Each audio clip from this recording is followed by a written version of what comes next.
I had an 8-year career as a police officer, and I was a dispatcher for a couple different agencies for a couple years before I became a police officer. And it's something that nobody really prepares you for, or didn't back then anyway, which is that you're gonna see trauma, and it's not a matter of if, it's when.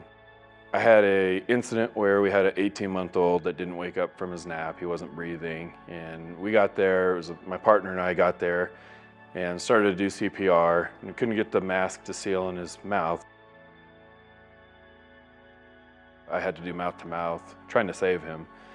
And for some reason, that call just totally blew up my brain, and nothing was the same after that.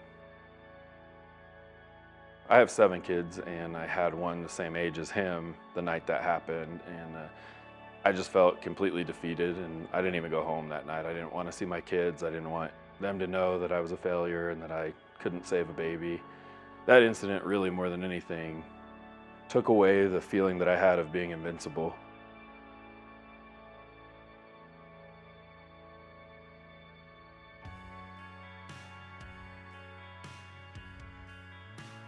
In the last few years, I've been to the hospital, the ER, urgent care, no less than 20 times, detoxing I had gone on a 14 or 15-day bender, and I was drinking just nonstop. I was in a hotel for a week by myself, and I would wake up to drink, take some shots, and pass back out. I knew the day after I stopped drinking that I needed to go to the hospital.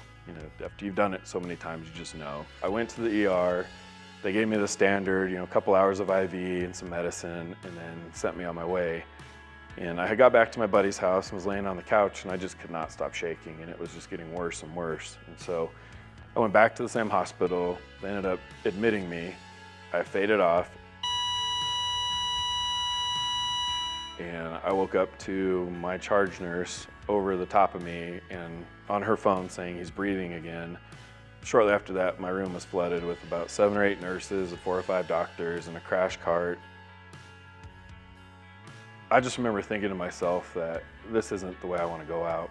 I always thought to myself that people who said alcohol was a disease, it was an excuse, and you can easily fix that, just by not drinking. And I did finally just give up and say, I do have a disease. It's something I don't have control over. I can't just have the occasional drinks here and there because it always spirals. That's where the coaching really comes in, is getting people in the right mindset of valuing yourself enough, having more of an elite mindset, wanting better for yourself. And here's the steps to take to get there.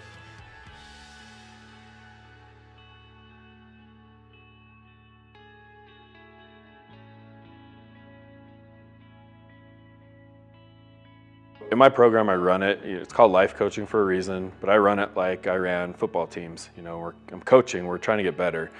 And in football or any sports, you watch film, so you see your mistakes. I want to focus on, we're going to watch film, see the mistakes. How do we get better for the next game? When I talk to people, a lot of the times I tell them, I'll just sit with you in the suck. And sometimes it sucks, and sometimes life is bad. Sometimes you just need somebody to sit with you in it and not try to fix you.